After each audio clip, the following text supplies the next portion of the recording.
Alhamdulillahi Rabbil Alamin Alladhi hadana lihada wa ma kunna linahtadiya lawla an hadana Allah. Ashhadu an la ilaha illallah wa ashhadu anna Muhammadan abduhu wa rasuluh. Allahumma salli ala Sayyidina Muhammad wa ala alihi wa ashabihi wa man tabi'ahum bi ihsanin ila yaumil qiyamah. Wa qala ta'ala fi kitabihil karim wa huwa asdaqul qailin. A'udzu billahi minasy syaithanir rajim. Bismillahirrahmanirrahim. Ya ayyuhalladzina amanu taqullaha haqqa tuqatih wa la tamutunna illa wa antum muslimun. Wa qala aydan ya ayyuhal insanu ma gharraka bi rabbikal karim.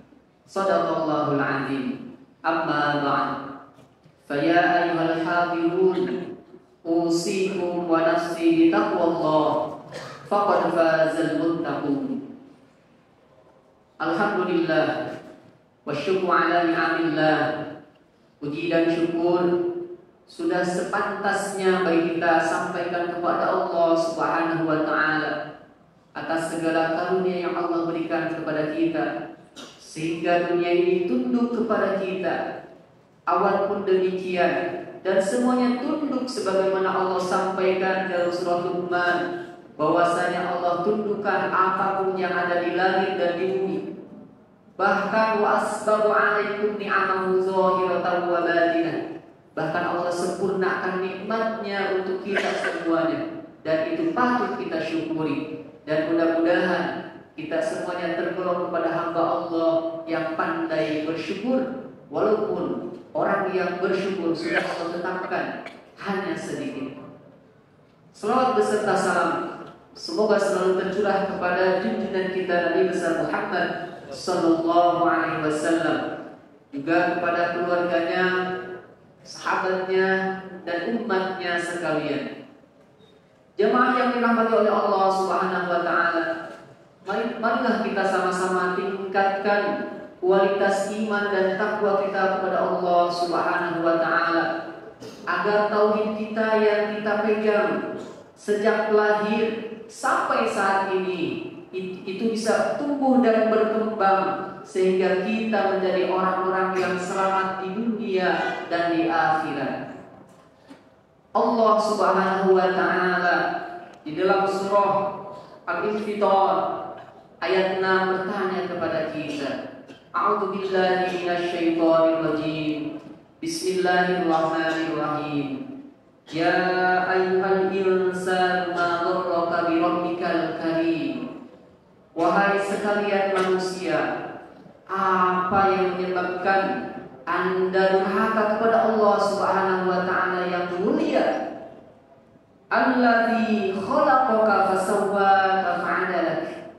Allah yang menciptakan kita, Allah yang menyempurnakan badan kita, Allah yang menyeimbangkan tubuh kita sehingga kita berjalan tidak berat sebelah, sehingga ketika kita lari tidak jatuh, sehingga ketika kita duduk itu bisa seimbang.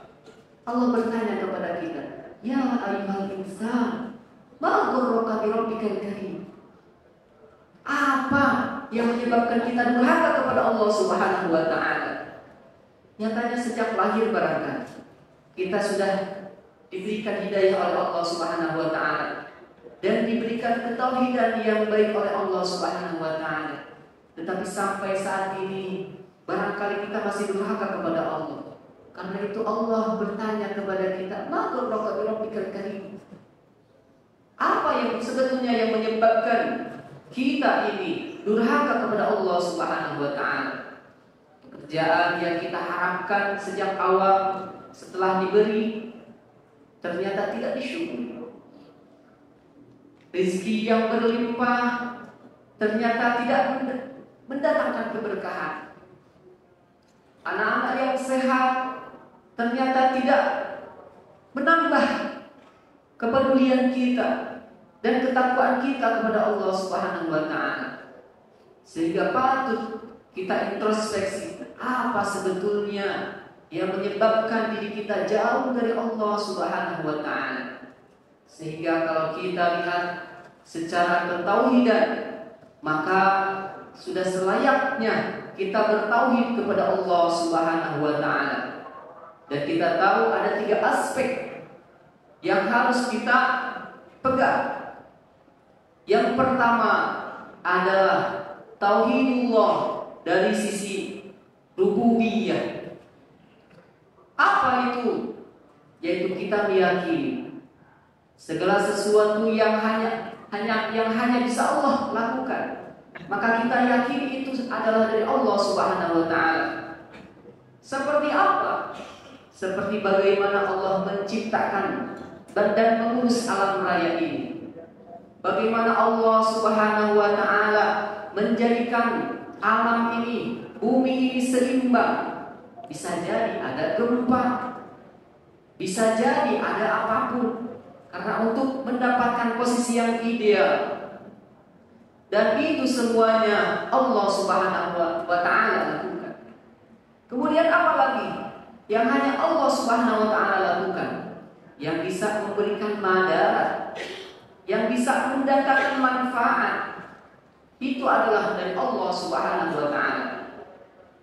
Kita teringat sebuah hadis dari Abdullah bin Abbas, bagaimana Allah Subhanahu wa taala menerangkan bahwasanya wa'lam anna ummata law istama'at ala an yanfa'uka bi syai'in lam yanfa'uka illa bi syai'in qad kataballahu lak. Bahwasanya seandainya manusia ini, seluruh manusia itu berkumpul untuk memberikan manfaat, sekali-kali kata Allah tidak bisa memberikan manfaat kecuali sedikit yang sudah Allah tetapkan. Ketika ada orang hebat, ketika ada orang penting, dia sakit, kemudian berpuluh-puluh dokter spesialis datang dan mengerumuninya untuk memberikan pengobatan, pertolongan. Dan itu tidak bisa memberikan pertolongan kecuali Allah tetapkan, yang sudah Allah tetapkan. Begitupun sebaliknya kata Allah, ketika orang-orang berkumpul untuk memberikan madarat, kemudian orang ini kata Allah, dia tidak bisa memberikan madarat kecuali apa yang sudah Allah tetapkan. Seperti kita tahu bagaimana kisahnya Rasulullah SAW ketika berada di rumahnya dan dikepung oleh orang-orang yang gagah, oleh para pemuda kafir Quraisy untuk dibunuh. Kemudian apa yang terjadi? Satu helai rambut pun Rasulullah itu tidak ada yang jatuh, karena tidak tahu Rasulullah SAW itu keluar dan menyelamatkan diri. Artinya apa? Artinya apapun yang terjadi, sesuatu yang bisa memberikan madarat, sesuatu yang bisa memberikan manfaat, itu ada pada kuasa Allah Subhanahu wa taala. Dan ini masuk kepada tauhidullah rububiyah yang harus kita yakini. Apakah HP kita bisa memberikan manfaat? Kalau sudah Allah kehendaki, maka bisa memberikan manfaat. Apakah vaksin bisa memberikan manfaat? Ketika Allah sudah menentukan memberikan manfaat, maka pasti akan memberikan manfaat. Tapi sebaliknya, ketika Allah Subhanahu wa taala menetapkan madarat dari sebuah manfaat, maka pasti akan terjadi kemudaratan. Sidang jemaah yang dirahmati oleh Allah Subhanahu wa taala. Yang kedua adalah tauhidullah uluhiyah. Dan ini yang sering atau yang banyak terjadi kesalahan daripada manusia itu sendiri. Maksudnya apa? Setiap sesuatu kita yakini bahwasanya ibadah kita, zikir kita, sholat kita, apapun hal-hal yang berbentuknya ibadah, maka semuanya harus ditujukan kepada Allah Subhanahu wa taala. Dan ini adalah tujuan daripada diciptakannya manusia, sebagaimana firman Allah di dalam surah Al-Dzariyat ayat 56, A'udzubillahi minasyaitonir rajim. Wa ma khalaqtul jinna wal insa illa liya'budun. Allah menyampaikan, tidaklah aku ciptakan jin dan manusia kecuali untuk beribadah kepada Allah Subhanahu wa taala. Imam Ali As-Sabuni di dalam tafsirnya menyebutkan bahwasanya makna daripada ayat ini adalah agar kita beribadah kepada Allah dan mengesahkan Allah Subhanahu wa taala. Kalaulah kita membaca Al-Qur'an, itu adalah frameworknya sudah ibadah. Tetapi hati kita harus sama sejalan dengan framework yang sudah ada, yaitu untuk Allah Subhanahu wa taala. Jangan sebaliknya. Ketika konsepnya sudah ibadah, kita sholat sunat tahajud, sholat sunat apapun itu, bersedekah, membaca Al-Quran, kemudian niatnya yang salah, maka bisa dipastikan amal ini akan sia-sia. Sebagaimana Rasulullah SAW sampaikan di dalam hadis qudsi bahwasanya nanti pada hari kiamat nanti akan dipanggil 3 golongan pertama yang akan dihisab, yaitu orang yang dermawan, kemudian orang yang berilmu, kemudian orang yang jihad fi sabilillah. Mereka ini ditanya dengan pertanyaan masing-masing. Orang yang banyak harta, kenapa dia banyak harta dan untuk apa? Katanya dia untuk dermawan kepada Allah Subhanahu wa taala. Kemudian simpelnya karena Allah Maha tahu atas apa yang telah dilakukan. Allah menyampaikan, kadzabta, engkau dusta. Kemudian ternyata apa yang terjadi? Dia dermawan karena ingin dipanggil orang yang terhormat, karena dia ingin mencari pencitraan manusia, sehingga amalan-amalan yang sudah dilakukannya hanya sia-sia. Begitu juga orang Al-Qari, orang yang banyak ilmu. Kenapa dia menggunakan ilmunya untuk mengajarkan orang lain dan lain sebagainya? Kemudian Allah menyampaikan, kadzabta, engkau dusta. Engkau mengajar hanya ingin dipanggil seorang alim. Engkau berbuat baik hanya ingin dipanggil sebagai orang baik, dan seterusnya. Dan yang terakhir, orang yang berjihad di jalan Allah, dia jihadnya bukan karena Allah, frameworknya sudah jelas, itu ibadah. Tetapi karena niatnya salah, sehingga apapun yang dilakukan itu ternyata sia-sia di hadapan Allah Subhanahu wa taala. Artinya kita harus mengesahkan Allah Subhanahu wa taala dari sisi uluhiyah. Siapa yang patut kita sembah, siapa yang patut kita tuju kecuali Allah Subhanahu wa taala. Dan yang terakhir, kita harus mengesahkan Allah dari sisi asma, dari sisi asma dan sifatnya. Bagaimana Allah Subhanahu wa taala memiliki sifat Asmaul Husna, nama-nama yang baik, nama-nama yang sempurna. Dan kita patut menjadikan contoh dan teladan. Allah Maha mendengar. Berarti kita tidak boleh membicarakan berbisik-bisik tentang kesalahan orang lain, karena Allah Maha mendengar. Allah Maha melihat. Berarti kita jangan sekali-kali walaupun secara sembunyi-sembunyi melakukan perbuatan curang dan lain sebagainya.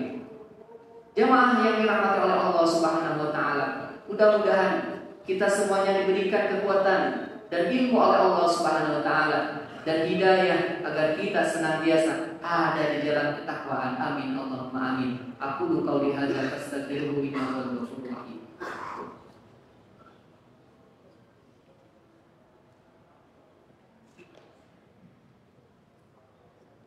Alhamdulillah bi ni'matihi tatimmus shalihat.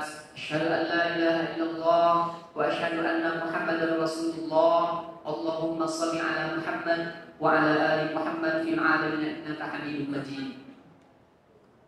Jamaah yang dirahmati oleh Allah Subhanahu wa taala, doa itu termasuk kepada bagaimana kita tauhidullah dari sisi uluhiyah. Karena doa itu adalah ibadah dan segala bentuknya ibadah. Kita harus bersihkan dari segala niat yang tidak baik. dari segala niat-niat yang jahat. Karena itu barangkali ketika Allah bertanya, ya ayyuhal insan, ma gharraka bi rabbikal karim, bisa jadi karena ketauhidan kita tidak sempurna dari sisi uluhiyah ataupun yang lain. Dan mudah-mudahan kita berdoa kepada Allah dan berharap kepada Allah agar senantiasa dibimbing, agar senantiasa diberikan hidayah dan keistiqomahan, agar kita menjadi orang-orang yang selamat di dunia dan di akhirat. Amin Allahumma amin. Allahumma shalli wa sallim wa barik wa sallim ajma'in. Amin. Allahumma ighfir lil muslimin wal muslimat wal mu'minin wal mu'minat al ahya'i minhum wal amwat. Rabbana hab lana min azwajina wa dhurriyyatina qurrata a'yun waj'alna lil muttaqina imama.